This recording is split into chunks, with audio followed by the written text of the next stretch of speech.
All right, guys, listen to me. This is going to be a little bit lengthy, but please stay with me. Yeah. A Manchester United fan asked me on one of my videos about Ruben Amorim. He said, if Ruben Amorim was good, why didn't he succeed at Manchester United? And another person said, Amorim took us backward. He was supposed to improve us from where ETH stopped, but he failed at that. And that actually made me understand that loads of Manchester United fans do not even know what happens at Manchester United. Yes. They just want Manchester United to win. Many of them are just okay with watching games and hoping that Manchester United wins. But I'm here to explain to you that first of all, from this statement, that the statement that says he was supposed to improve us from where ETH stopped. No, that was not why Ruben Amorim came to Manchester United. Ruben Amorim came to Manchester United to build a new team, a new Manchester United, not to improve us from where Eric Ten Hag stopped. No, that wasn't the case. And that was why Ruben Amorim said in his statement that he knows that we cannot qualify for Champions League through the Premier League, and that he would do it through the Europa League. He would try to get to the final through the Europa League, and he did it. But then it was not so. It was not to be. Let me explain to you that with Eric Ten Hag, we didn't have a structure. Everybody was doing anything that they like, and the board at the time decided to bring in a new manager to build a new team, not to improve us from where Ruben Amorim and from where Eric Ten Hag stopped. No, to build a new team. And we all know that to build a new team takes time. Let me explain in further details what happened with Ruben Amorim and Manchester United. Ruben Amorim, a manager in Portugal who's done his bit in Portugal and he's a very illustrious name in Portugal, was spotted by Manchester United. And Manchester United board at the time was struggling with Eric Ten Hag and the abysmal performances we were having. And what did he do?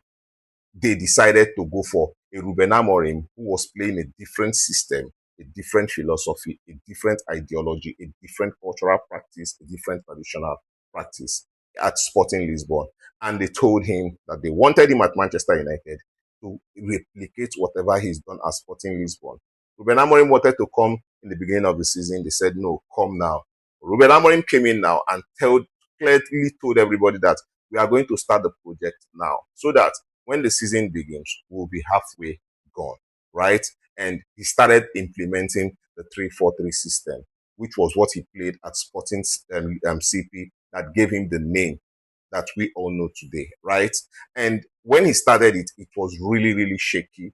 And from that moment, he spotted players who will not be able to play in that system. These players actually were not only bad, but they were also they were problematic to Manchester United, improving at the time.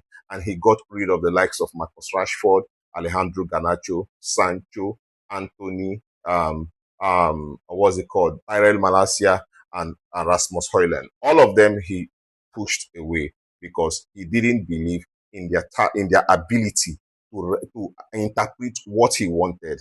These players were problems even before Ruben Amorim came to Manchester United, right? And they were not easy to remove.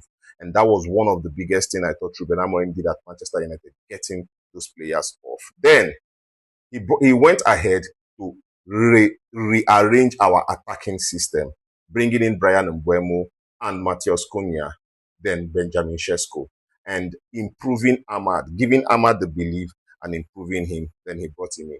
But then I want to tell you something. During the preseason of this season that we are in now, during the preseason, Ruben Amorim created a plan that was to bring the players together, to make the players unify with each other, to remind the players that you cannot be a Manchester United player without having your brothers back. We all have to be together as one.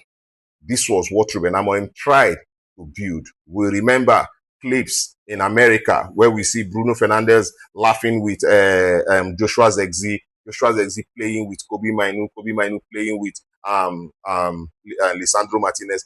Everybody was happy together. This was one thing Ruben Amorim needed to bring back within the boys. Another thing was discipline to the team. Ruben Amorim instilled discipline in that team because clearly everybody was doing everything that they wanted. Bruno Fernandes made sure that he spoke about this in an interview where a lot of them talked about how they understand what Ruben Amorim was trying to do. They understand where Ruben Amorim is going, and they are willing to follow through because we were building a new culture, a new system, a new tradition, and everybody was in tune, including the fans. We all want to follow through, right?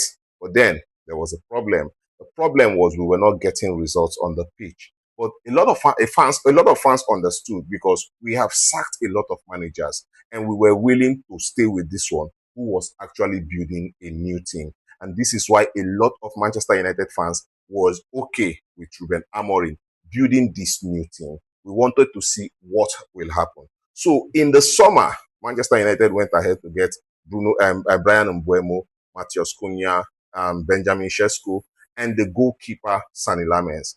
Yes, goalkeeping section was one of the sections he touched. He removed Andre Onana and sent him over to Turkey just to make sure that he has space to bring in the new Sani Lamens, right? And if you look at all of these players he brought to Manchester United, Dogu, Aiden Heaven, I think, Buemo, Matheus Cunha, Benjamin Sesko, Sani Lamens, all of these players have been instant hits. Yes. That's to let you know that Ruben Amorim was clearly in tune and knew what he was going for, right? He solved the attacking problem. And the goalkeeping section, we saw shaky hands of Altai India until Sani Lamens took him, and all it looked balanced, right? In the defense, and we know that there were legs Ruben Amorim were supposed to take out in the defense and replace them. Listen, also, let us remember Luke Shaw. Ruben Amorim became responsible to manage Luke Shaw's injury. And up till this moment, Luke Shaw is yet to be injured because of, listen, the kind of discipline, the kind of structure Ruben Amorim built at Manchester United allowed these players, to see themselves as experiment, and they try to keep themselves in that shape and in that form so that they can get game time. I've seen that in only one place, that is in Manchester City and Barcelona, where Pep Guardiola is keen about your size, about what you eat, about how you sleep, and all of that. I saw a manager like that at Manchester United. And that is one of those things that endeared me to Ruben Amorim because of his strictness in making sure that the players will get exactly how he wants them to be. Remember, Casemiro was fat.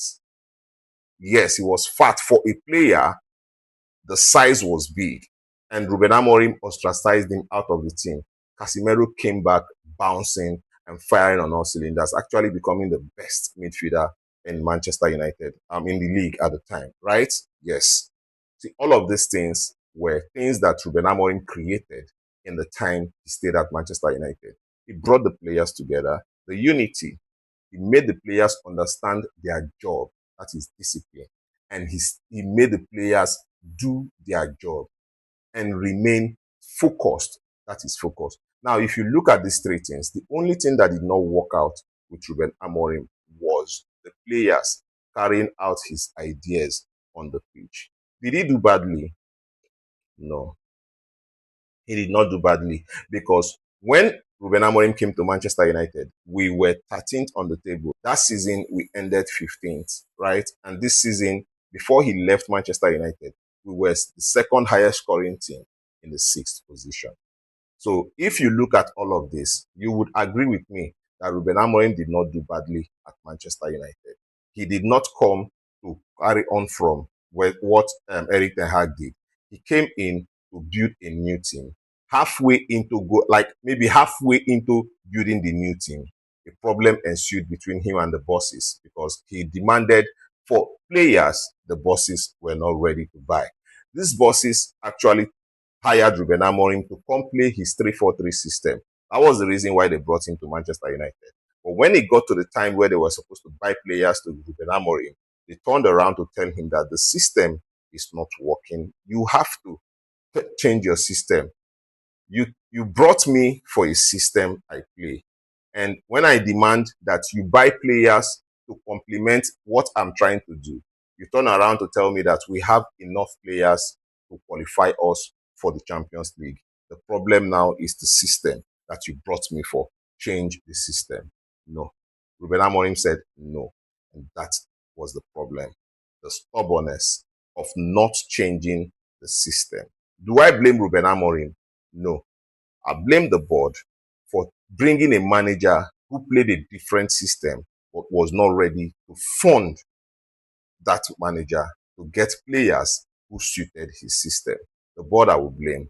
I will not blame Ruben Amorim because every manager in the EPL got a chance to do what they wanted to do. Anybody, every team that we want to emulate, the Liverpools, the Arsenal, the what's it called?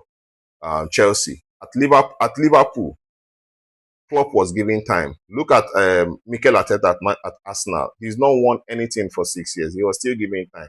Anyways, Manchester United is not Arsenal, right? But then this is the story of Ruben Amorim at Manchester United. I hope this clears everything that we needed to discuss about Ruben Amorim. I'll see you again in my next